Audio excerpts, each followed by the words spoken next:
I'm here with Mike Schauch, and we're talking about his new book, A Story of Karma, Finding Love and Truth in the Lost Valley of the Himalaya. Welcome, Michael. Thank you, Laura. Thanks for having me on the show. I'm really, really excited to be here. Glad to have you. And just a brief synopsis of your book is it's a story of your love of mountain climbing. And that brings you and your partner Chandler to Nepal and into some remote Himalayan villages where you meet a young girl named Karma, and it changes your destiny in a way. Can you tell me a little bit about what made you want to write the book, and also what drew you to Nepal in the first place? Right. Yeah, no, that's a great way to start. And I think, well, I mean, if we look at my draw to Nepal, to the Himalaya, for some reason I'd always had this, I felt drawn to that place, as far back as I can remember. And even when I was a kid, I look at the pictures of the mountains and the places and the people, the culture, and just something resonated with me, something fascinated, me, but it also resonated deep down within me. So I always had this draw to go there. But the interesting thing is I never really, I didn't end up going there until my early 30s. Because I could never really decide on, what did I want to do when I got there? And did I want to go do a trek? At one time I thought I wanted to climb Mount Everest, things like that. But yeah, no, it wasn't until my early 30s that I was able to get there. And part of the reason was we ended up sitting down with this friend named Mick one day, Chantal and I, and in this restaurant, and him and I, he kind of saw the love that I had for Nepal and started talking about it. And he said, Mike, I got to tell you about this place. I got to tell you about this little place called the Lost Valley of Narfu. And it was just in that moment that I felt, and this was back in 2011, and I felt, okay, this is it. This is the place. And he showed me some of the pictures of the people, the mountains, the villages. And I thought, this is the place that I've imagined, all my life to go to. And it was kind of in the area itself, it was relatively unknown at that time. And it was kind of an offshoot that people didn't really know about. The valley had been closed off for generations. It had only just been opened up a few years before that. So the people and the villages were kind of authentically connected to the way that they had been living for hundreds of years, right? So that was kind of the inception of the whole thing. And so Chantal and I, we thought, okay, well, we understood from Mick that the valley was going to be experiencing some unprecedented change now that it had been opened up. So we thought, well, let's put a little team together. Let's put a team of artists. We thought, okay, we can bring a musician, we can bring a photographer, we can bring a nature artist, and then Chantal and I would do some filming, and together we would kind of learn and observe from the people there, and also capture a moment in time through these unique lenses.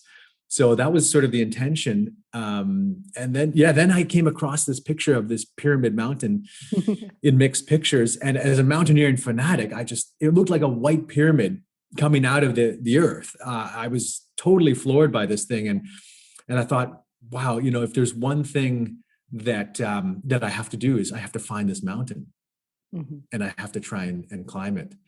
So that kind of, was sort of the kickstart there. But in terms of the actual writing of the book, like I didn't, there's a long story we can get into in terms of my whole path of writing, but I had no intention of writing the book until many years later. It just sort of came out, as the journey went. That makes sense. Well, I'm fascinated also by, your fascination with the mountain, and it's almost like it was, it sang to you, it like called you. And have you ever climbed it? Did you ever? No. So what? To this day, have you climbed it? No. I it's funny because I look back now and exactly like it didn't make sense to me at that time. When I was in there in the valley, we found it. We spent 2 days. If you imagine, we were kind of in the most remote outpost village in this whole valley, little village of food. and it's at 14,000 feet. The people there are, I mean, at that time, especially, it was pure survival out there. I mean, the people they're dealing with landslides and avalanches, and they are semi-nomadic. They move with the seasons, and you know, these 7,000 meter peaks all around them, kind of almost squishing the life out of this place. Yet, you know, they have survived there for hundreds of years. And so that's kind of where we were staging our reconnaissance from. And so I had two Sherpa companions, and we would take these reconnaissance trips, and I finally found the mountain after 2 days of searching. And it was the most glorious thing that I could ever tell you about. But the thing about it was that en route, as I got closer to it, the closer I got to it, the more I was being blocked. Like, the more things started falling apart. We were caught in a snowstorm at 17,000 feet. The mule that was carrying my climbing gear ran away. And so all these things kind of spiraled me were spiraling out of control. And it forced me to hunker down in that little village. But the interesting thing you mentioned was, I thought that this mountain wanted me to come climb it. But what it actually was doing, and I realized this, years later, was that it actually, it was more like a beacon. Mm-hmm. It was like a light beacon guiding me back to that place, not to climb it, but to connect again with that place. Mm-hmm. Mm-hmm. And you say connect again. So do you feel like you have past lives in that area? I do. Yeah, no, I think there's all kinds of synchronicities, deep feelings, connections that have come about that I couldn't explain any other way. Yeah. People from that valley have said that they've recognized, like some of the elders, they had recognized me as being from there, not physically, but maybe something, around me or energetically. I don't know, but and I try not to dissect it too much, but one of the things that came about, as you mentioned in the intro, was this whole journey connected us to this little girl, this little 7-year-old girl and her family in this little village. And it was, we had seen hundreds of kids throughout the weeks that we were in the Himalaya, but there was something about her, almost like a familial connection, not, by way of physical recognition, but like an energetic recognition that my wife, Chantal, and this little girl, her name is Karma, and me, we kind of had this unique sort of connection together. So, and that just sort of sparked a whole different trajectory for my life and for all of our lives, but changed all of our lives in ways that I could have never imagined. Yeah. Oh, it's a beautiful story, and I want to get more into Karma. But first, I want to talk a little bit more about like that draw to that region and also your experience of it. I imagine that, when you landed in, say, Kathmandu, which is sort of the big city in Nepal, that had to be culture shock. And then going into these remote villages, which really, for people who aren't familiar with this area, these are days long, weeks long treks to get to, with no roads, and these villages have no running water, many of them, electricity, many of them, no schools, as you talk about in the book, many of them.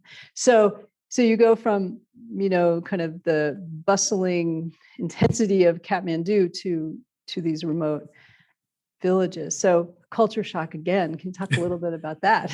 Those culture shocks. Yeah. No, Kathmandu is, anyone who's been to Kathmandu, it's a fascinating experience. And I've heard there's similar cities in India that are like that. I haven't, been to many cities in India, but Kathmandu, it's almost like you have everything in one place, right? You have everything from,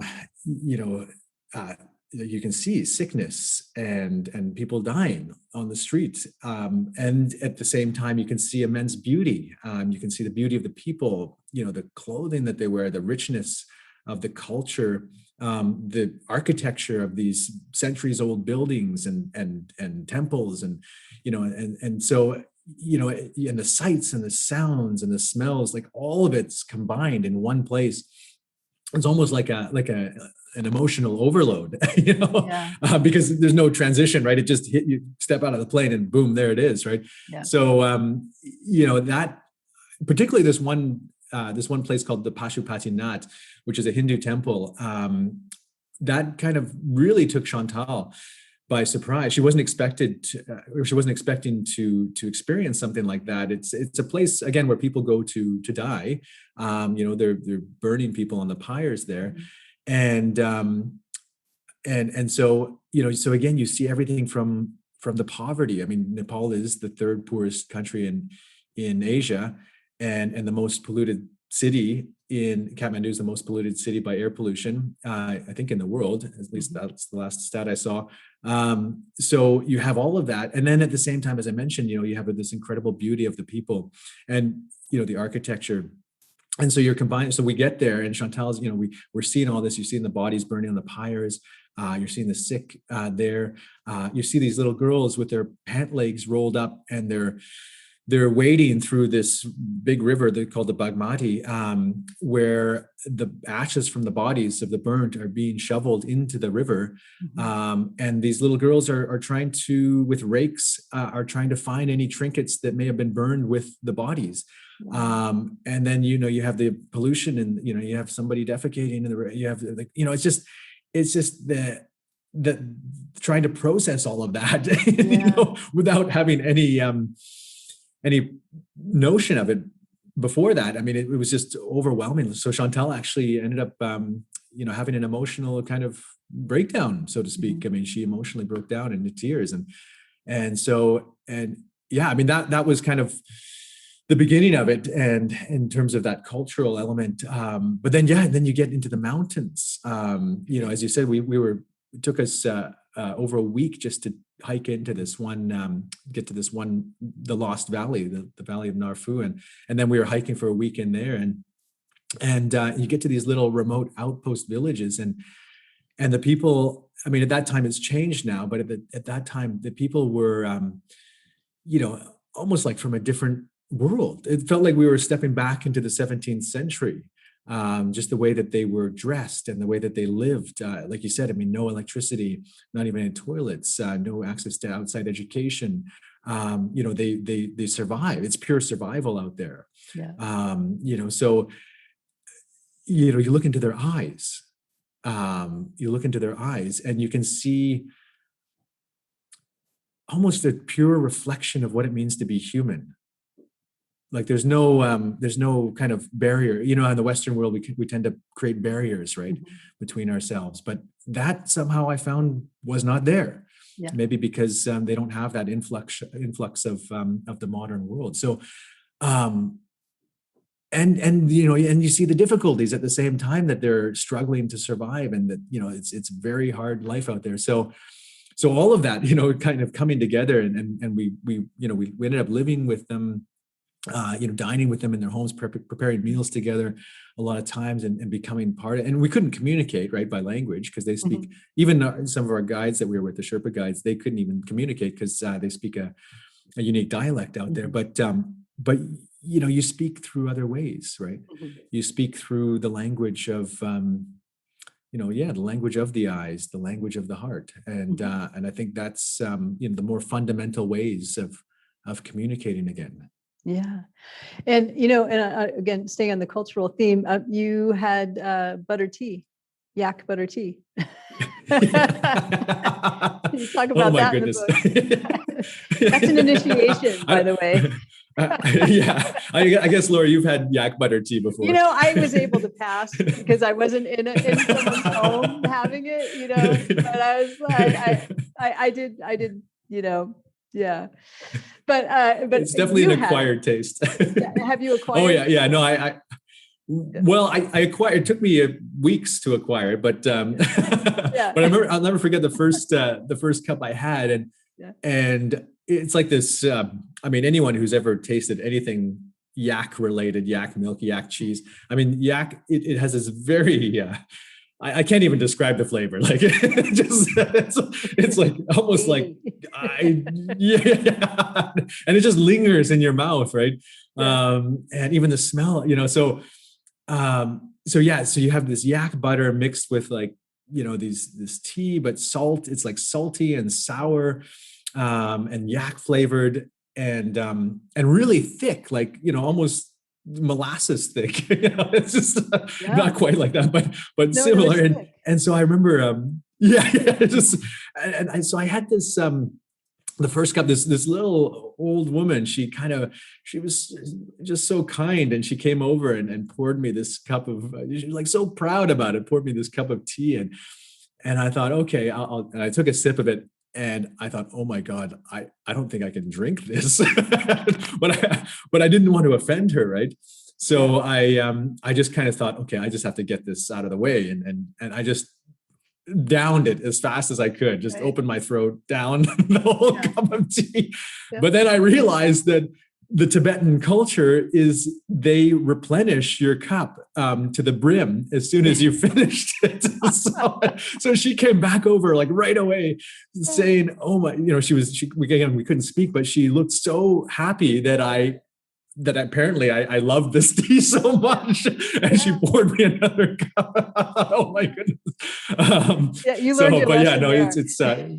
I learned, yeah. Since then, I kind of nurtured it with great sort of slowness. That's right. Anytime anyone offered me, That's right. yeah, Yeah, it's such a staple for the Tibetans and the high mountain, the peoples who live in these high mountains, and so little grows there, so that they're living. And this. I'm just for the listeners. It's this.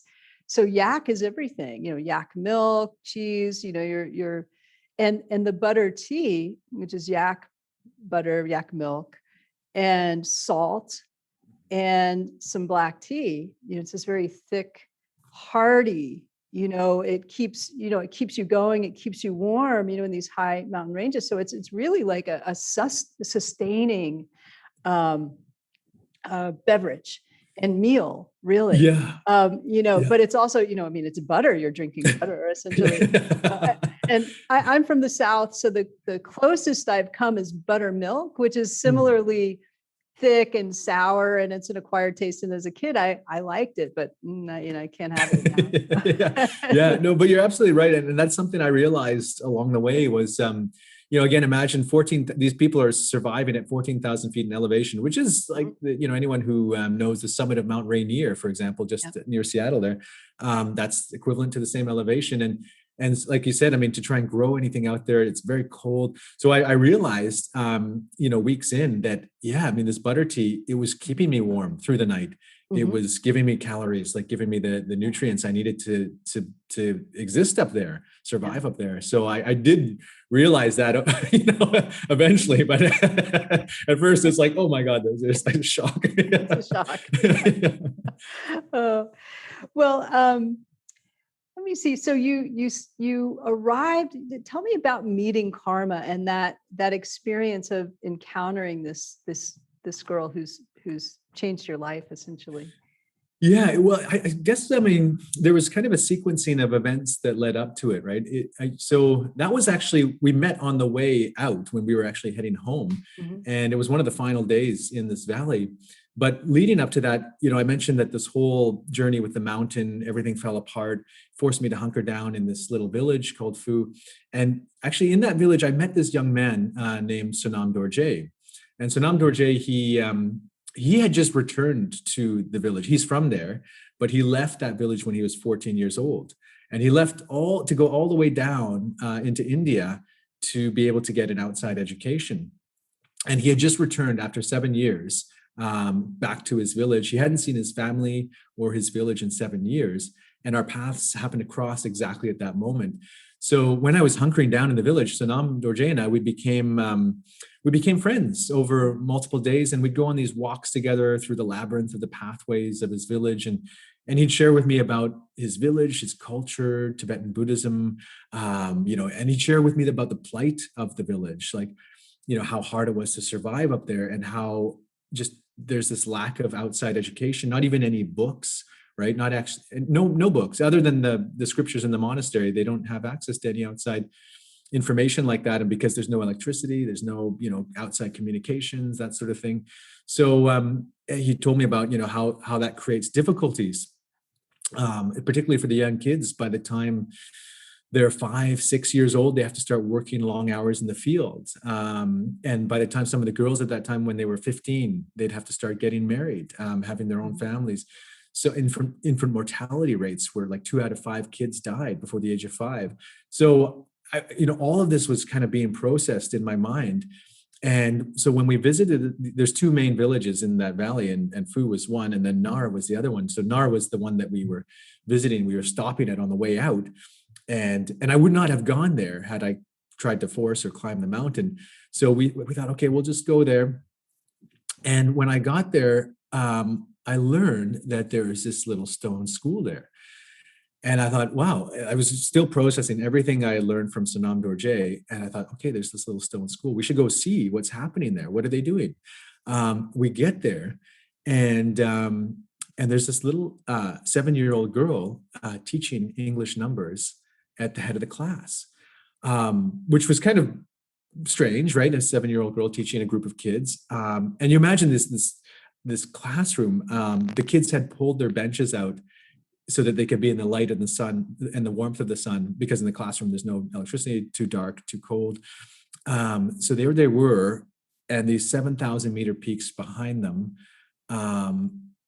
the sleeves unraveling on their clothes, sunburnt cheeks to the point that they had blisters, snot dripping down their upper lips. Very, you could see the mountains, mountain kids, but at the same time, just so beautiful, just radiating this joy and beauty. And this little girl was up there. And so we were just kind of taking that whole scene in, and we found the teacher. He was kind of looming in the back, and we learned that, a lot of teachers who were, he had been kind of posted there. And some teachers, they end up just leaving because it's too remote and nobody checks up on them. So they collect a salary, but they leave. But he was there, and he kind of told us that he was 2 weeks away from his people and, his family, and he felt like he'd kind of been banished to the end of the earth. But it wasn't long before the kids, they caught sight of this guitar that was slung over our musician, like his shoulder. And they'd never seen a guitar before, let alone heard one like that. And so, you could tell that they were really interested. And it wasn't long before, Michael, he's an entertainer. He went up there and started playing them some music, teaching them some music. He had composed some music on the trek. And the kids just got right into it. They were singing and dancing, just having a good time. And then you could see that the teacher, he got a little motivated, and he kind of brought out this Nepali drum and started playing this drum. He wanted the kids to dance in front of us one at a time. And he started with this little girl. He told her to dance in front of us. And you could just see that she was petrified. Like she just stood there motionless, almost starting to like internally cry. And that's when Chantal couldn't take it. And Chantal just marched up there next to her. And Chantal started doing her best impression of this Nepali dance. Not that Chantal knows how to do a Nepali dance, but this little girl forgot about everybody watching, and just focused all her attention on Chantal. The two of them, their eyes just locked, and they were just there dancing together in front of these huge Himalayan peaks. I mean, the scene was absolutely beautiful. It felt like time almost, stopped moving at that moment. And then, that's kind of where the spark happened. And then there's a series of other synchronicities that continued to happen after that. But that's kind of what opened the whole relationship together. Oh, that's such a beautiful story. And, I'm curious. So Karma and her family are Tibetan. And is this village all Tibetan, or are they Tibetan and Nepali? So, I mean, it's interesting because the mountain regions where these little villages are, they're Tibetan in culture, Mhm. Tibetan in look, their language, their dialects are very similar to Tibetan. So I guess at some point the border was drawn, Mhm. and they just Mhm. happened to fall Mhm. on the Nepal side of the border, even though they are, culturally, Tibetan. Right. So yeah, so it's interesting though, because there's this one young woman who was studying over here at one time, and I asked her, I said, what culture do you identify with? Because she's from actually the same village that Karma and her little sister Pemba are from. And she said, well, yeah, that's an interesting question. She's like, I don't really identify with Nepal. I mean, she's obviously from Nepal, but she's like, that's not really my people. Mhm. But then she's like, I've never been to Tibet, so I can't really call myself Tibetan. So I guess I identify just with my village. Interesting. And I thought, wow, okay, that's cool. That's a very unique way to look at it. Mhm. Mhm. And you, so this relationship with karma developed, and I was struck by how dedicated you became just to the idea of education, and it is lacking so much in especially in those remote mountain regions. And as you mentioned, often the only way to get an education is to leave your home, but also you need money to leave your home. So many families have at least one or two or three children that go to monastery and become monks or nuns in order to receive education. I mean, not only that, but that's the only way to receive an education. So you took on the responsibility of karma's education. And can you talk a little bit about that, the meaning of that for you? Yeah, for sure. I mean, well, it's funny because we didn't really go into it thinking about that. I mean, we were thinking about that, but it wasn't about coming in as like a sponsor or something. We just felt this very familial connection to Karma and her family, and so actually, after they finished school that day, the day that Chantal was dancing with Karma, and then they found where we were staying, and Karma came running right in. At a speed that would have left me breathless at that altitude. And she just leaped into Chantal's arms. And just Chantal told me it was the biggest heart-to-heart hug she'd ever received from a child. And then this little girl turned to me for whatever reason, and well, we know the reason. We talked about it. It's in her name.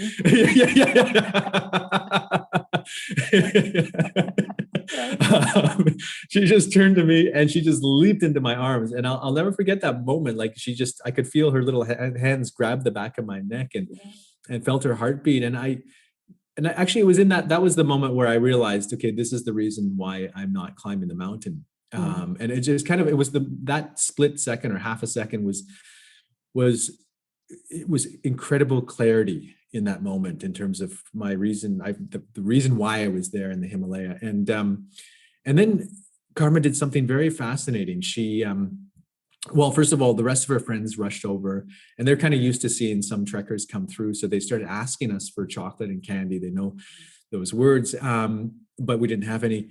And then Karma did something very fascinating. She came back and she didn't ask for any candy or chocolate. She pulled out of her sweater this little laminate card with English words on it. And she just kind of motioned, to Chantal, can you teach me these words? And so that was kind of when Chantal and we looked at each other like, oh, okay, this little girl, she doesn't want, I mean, materially, they have very little up there. Yeah. And all she wants is to learn. So that's when and then we asked her name. That's when we discovered her name's Karma. And we thought we should meet with her family just to see what the plan is. Like, what are their plans? This little girl, obviously, she's very eager, right? She's passionate about learning. What's going to happen? Like, what happens to somebody like this, right? So anyway, so we were able to find their home, and actually her father was still out.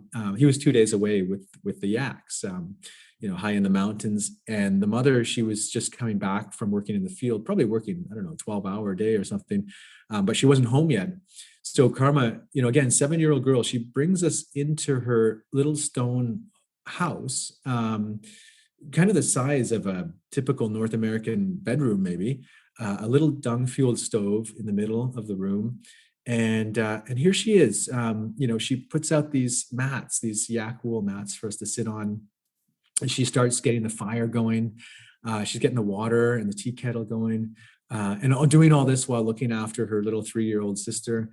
And Chantal and I were just kind of observing this, like, wow, I mean, I don't know anywhere else where this would happen like this, certainly not in I don't think in North America, so yeah, so it was, and then her mom came back, very beautiful, very graceful, very beautiful woman, very weathered, but just incredible hospitality. And she immediately starts making us butter tea and getting, these little yak milk crackers together. And anyway, we had this, it was kind of like a broken conversation through translation. But we discovered that for them, education, like you mentioned, education is the biggest blessing they could ever hope for, particularly for their daughters. And they didn't have any means, right? Other, to send, like you said, I mean, it's very difficult to send their kids to boarding school. They did send 2 kids away, like 2 of the older sisters, the older daughters, away to become nuns, because that was the way that they could get food and education.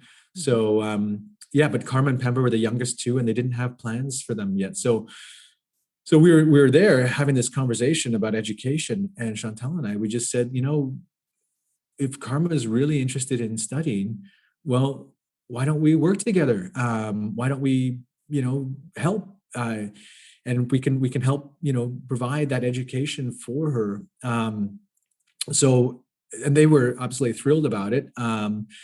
And so Chantal and I, we kind of left under that premise, and we didn't know if we would ever see each other again. But Chantal and I, we thought, okay, well, we have to find a school that's culturally aligned with and safe with that Tibetan culture up there. And so we searched around Kathmandu, couldn't find anything. And then we ended up coming back to Canada, kept searching for almost a month. Still couldn't find anything. But one day, like one night, Chantal, she called me and she said, Mike, you got to get in here and check this out. And she had found on Google this SMD school, Sri Mangaldip School for Himalayan Children. Wow. Which was, and I thought, and the pictures that popped up on the website, it was the same kids, like same looking kids that looked like, again, clothes unraveling at the sleeves, kind of sunburned, all of that. And I thought, wow, these kids look like the kids where Karma's from. And so we were reading about it, and I'm like, who founded this school? And it was founded by this high-ranking Lama, Thrangu Rinpoche, who fled Tibet in the 1950s and is the Karmapa's teacher, current Karmapa's teacher. But I didn't know any of this at that time. And he founded this school specifically for what he called the lost children of the Himalaya, children who are so far out in these pockets that they just get forgotten about. So we thought, okay, this is perfect. Yeah. and we wrote the school at once, and the school director, I remember she wrote back and she said, thanks for sharing this story. Sounds like a beautiful little girl, but I have to tell you, our school is busted. This is all back in 2012. She said that our school is busting at the seams. We have 500 kids at the school. We have 400 kids on the wait list. We have kids being dropped off on the stairs that we have to turn away. And because of all this, there's only one person who can admit new kids into the school, and that is this 80-plus-year-old founder, this Thrangu Rinpoche. And I remember reading her note, and I just felt like I was being dropped down a black hole. Like, why are there so many barriers stacked against one little girl who just wants to learn? But then Chantal had included our address in her email signature. And so the school director said, well, I see that you're in Vancouver in Canada. You may be interested to know that Thrangu Rinpoche right now, for the next few days, is going to be at his monastery recovering from an illness in a place called Richmond. which was a 25-minute drive from our home. Wow. Just okay, so anyway, so that kind of opened up a whole nother journey, but yeah, that's how right we in your backyard. Yeah, it's like right there. It's like, well, couldn't have planned that any better. I mean, yeah, it's crazy. It's amazing. Well, it brings up an important point about Tibetan culture generally. Well, education generally for kids in these regions, and the lack of and the need for it, but also the preservation of the Tibetan culture, which is part of the educational process. And I know, one of the really important elements that His Holiness the Dalai Lama talks about is education, and he created the Children's Village in Dharamsala. Are you familiar with the Children's Village? No, I'm not. Oh, okay. The Children's Village is a place in Dharamsala. So with the diaspora starting in '59, with the Tibetans escaping Tibet when the Chinese invaded, and those things, the crackdowns began, which have not stopped really. The Dalai Lama really understood that the way, when you are a culture in exile, as the Tibetan people are in Nepal, in India, throughout the world now, really, they're here, they're throughout the world. These cultures, it's the kind of one of the key questions is, how do we survive? How as a culture do we survive and not become lost, but also just broken as a people, And so he saw education as, preserving Tibetan culture. So teaching Tibetan culture and language, but also preserving, teaching the sciences and math and these things that are more kind of Western. Some of them are Western, obviously not all of them are Western, but transitioning. So it was really a huge understanding, and that this needed to happen. And so thousands and thousands of children have ended up at the Children's Village with their parents either dead or having to work these really difficult building roads in India, throughout. So it's this understanding throughout Tibetan culture of the need for education generally, but also culturally specific education at the same time is it's important, and you stepped right into that. Because that became important to the parents of Karma, that if they're that she continued to be educated in Tibetan culture. I think totally. No, that's absolutely right, Laura. And I think that became one of the major themes for for the journey, because one of the major questions that Chantal and I kept almost struggling with, because here we are, we're put in this position. Right, where we want to help, and the parents, they're exactly, that, they want the best for their daughters, and their father did say to me, two things. One was that he never wants his daughters to forget where they're from, he never wants them to forget their dharma, and at the same time, he wants them to be under our care, so that, because he felt that they can move farther and faster in life. And there's that saying that I learned up there in the villages, where the parents, they want their kids to have a pencil in the hand versus a strap around the forehead, and so they just want, again, to create more choice, for their kids, so that the kids can choose to have a different life if they'd like to. So anyway, all these things were kind of happening and swirling around in our minds, like, okay, well, how do we help, equip two little girls from this 14,000 foot village in the middle of the mountains with the tools to have choice in the modern world, when the modern world is encroaching into their village as we speak at an alarming rate, and do it in a way where they retain control over their cultural identity. Mhm. And at the same time, you have Nepal, which is very caste driven, and the Tibetans, or the mountain dwellers, the Bhotia as they call them, in the mountains, are considered among the bottom, among the bottom of the caste. So there's like heavy racial discrimination there happening in their own country. And at the same time, you've got China coming down from the north, building massive hydroelectric dams in the area, creating more infrastructure. Again, when we went back to that area in 2017, 5 years later, there was, where there were like these little quaint villages along the Annapurna circuit were now sites of major Chinese electric dams, where you have like, again, the contrast was just blindsiding. You'd have before like these terraced rice paddy fields, little, tin roofed houses and farmers working in the fields and that sort of thing, very green, lush. And then now I didn't even recognize we were in the same place, but you had bulldozers, cement trucks, totally tearing up the land. Chinese guards with white gloves, barbed wired fences.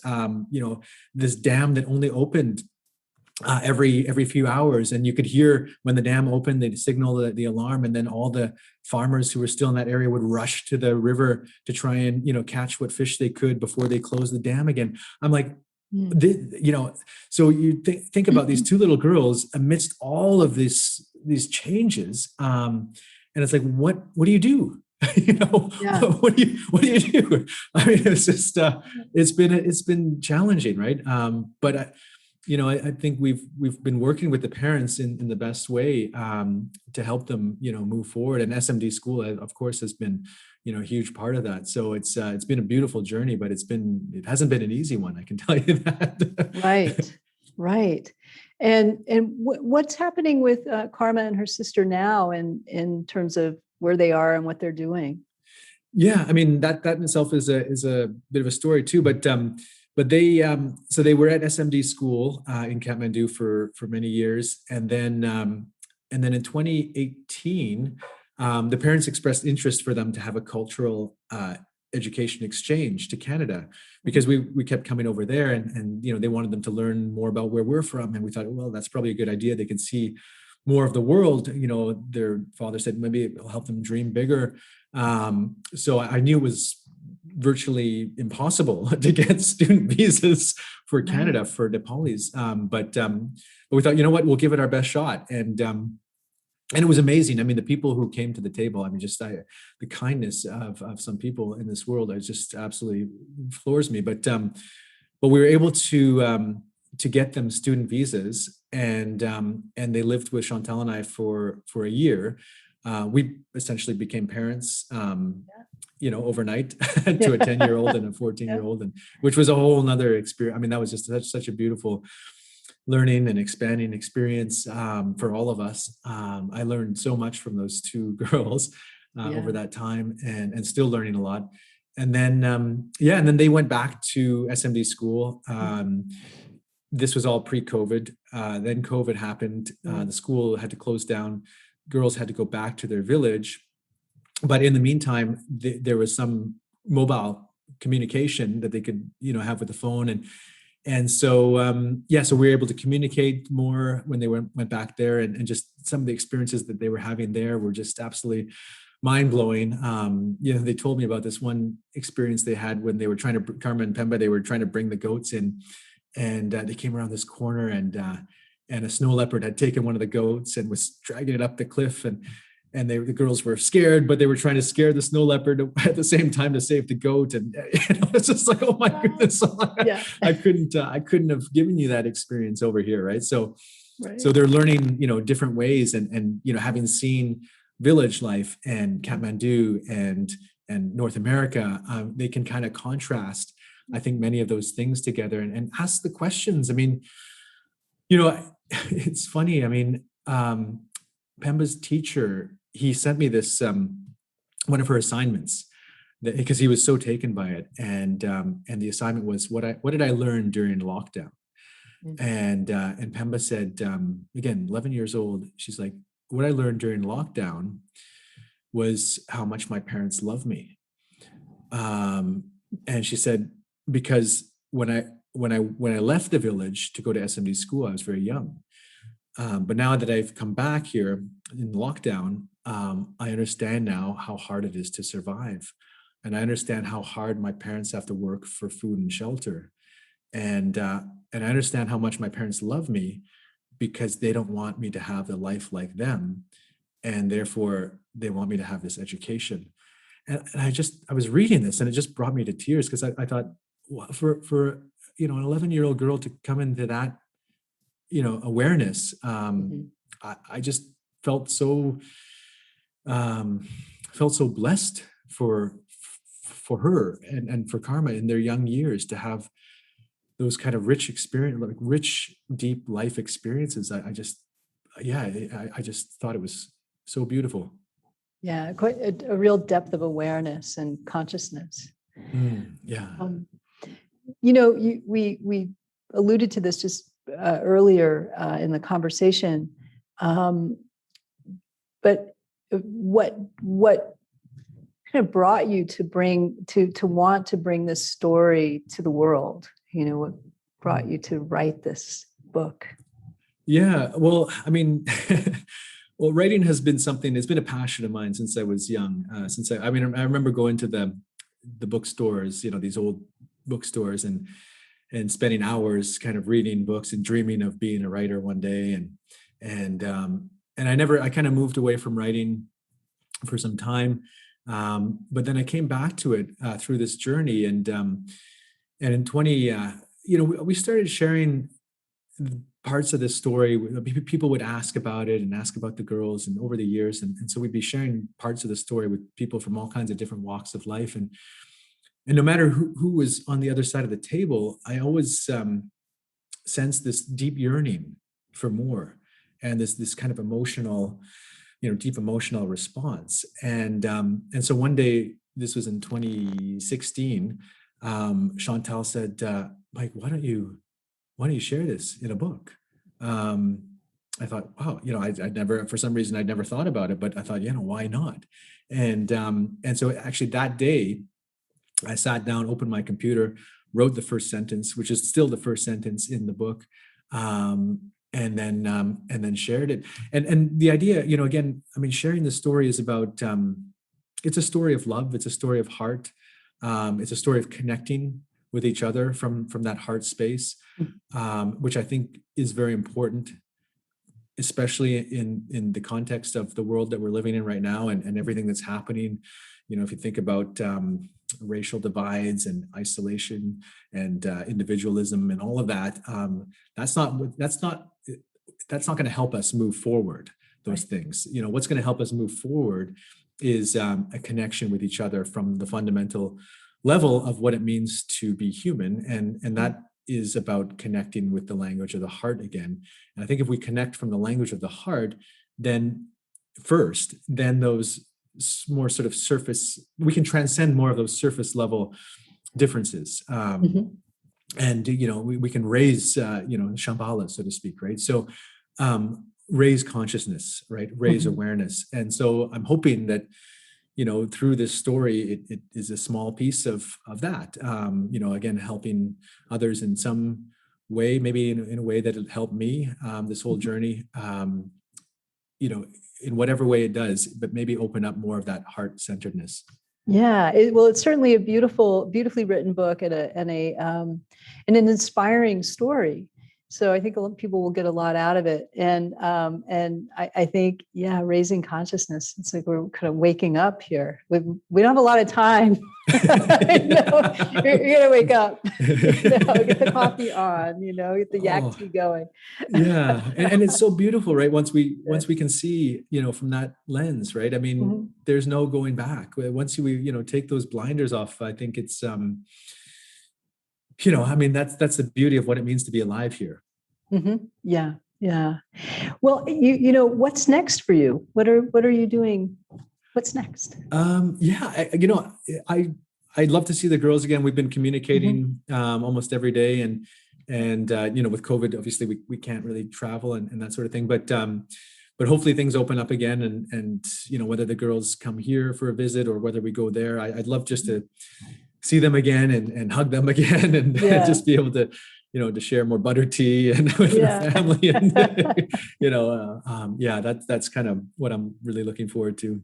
That's great. And you're doing some fundraising and that kind of thing, or you have been involved in some fundraising. And I know it was the Himalayan Children's, the SMD school, and HimalayanChildren.org. Do you want to talk a little bit about that? Sure. Yeah. HimalayanChildren.org. So that's the website for SMD school, the school in Nepal, in Kathmandu, and the one that Trungpa Rinpoche started. And I mean, the school, it's just, we've been visiting them almost every year since 2012. And it's just incredible what this school is doing for these kids, again, in these remote places. But they, again, they rely on outside sponsorship to continue to move along. And so I'm hoping the book also raises awareness for the school, helps bring more support. And I've people have told me, and the foundation, they have a foundation in the US and in Canada. They've told me that a lot of people have actually donated quite significantly as a result of this story, which makes me, feel quite happy. And so I'm just trying to, bring more attention to that. And particularly around COVID, they're struggling, with in terms of funding and that sort of thing. So, and after the earthquakes in 2015, to rebuild, they had to rebuild, their main building and all that. So, so all of these things, I'm just trying to help them with as much as I can. That's great. We'll have a link back to both your website and HimalayanChildren.org. And, just to reiterate how needed funds are for that school. And, it sounds like it's pretty easy to make a donation on the website. Yeah, exactly. HimalayanChildren.org. And from there, whether you're in the US or in Canada or anywhere else in the world, I think they have a foundation in Europe as well. But there's very easy ways to donate through that and sponsor children if you want to.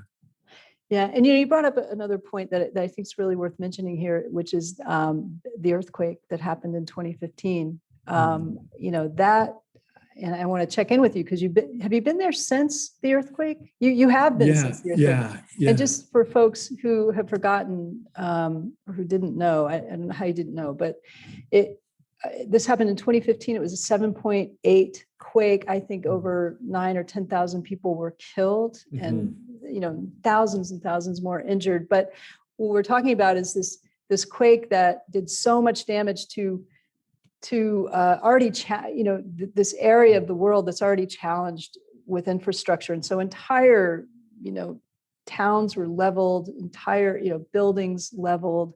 And I think, thankfully, Karma and Pimba were safe. And actually SMD school was maybe sustained some damage, but everyone survived, which is remarkable. Impressive. Yeah. I mean, Yeah. No, it was devastating. I mean, they had to, for several months, they had to sleep outside, all the kids, 500 kids sleeping outside under these big tarpaulins, through the rain, through the monsoon, through the mud, everything. And I remember at one point there was a water main, just north or just up the street from the school, and that burst because it was damaged during the earthquake, never fixed, and so flooded the entire school ground with sewage.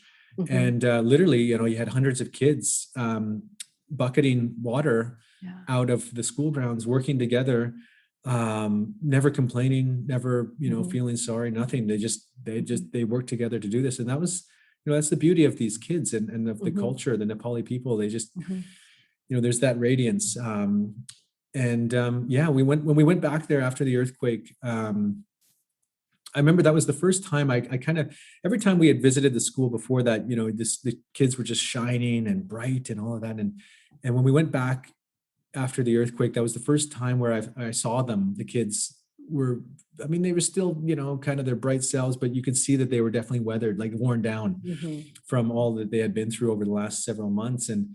And so I said to the principal, I said, can we do something? Can we just help? Can we take the kids for a picnic or something, like just into some green space out of the city? And they thought that was a beautiful idea. So we worked together and that was in the middle of a fuel crisis too, but we worked together to get some fuel for the buses.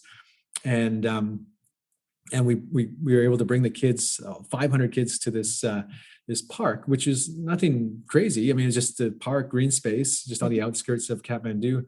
But the kids, I've never seen so much laughter and joy, and they were running every which way, and just forgot for a moment again about all the kind of the earthquake and the devastation that they had experienced. Oh yeah, it's such a lovely story, and the story of you kind of bringing the kids to the park and giving them some relief from the burden that they're living with at that time. Well, I love the book. I think people are going to get a lot out of the book. I encourage everyone to check out HimalayanChildren.org too, because it's just such an easy way, and a little goes a long way. Mm-hmm. And so, and I think they are still recovering. I don't think that the earthquake is that they've really fully recovered. I know we've done a lot of fundraising for different organizations in Nepal. So every little bit still helps. And, and thank you for sharing your story and coming on the show and, really helping reveal it's a remarkable culture. It's a remarkable people, who live so close to the earth and in difficulty, and yet also with such openness and joy. And you really convey that in your book. So thanks, Laura. Yeah, so I really look forward to staying in touch and finding out, what's next, what happens, what's your next book, and all of that. For sure. Yeah, I know. Looking forward, and I'm very grateful that we were able to connect here. And thank you so much for having me on here. Of course. Thank you.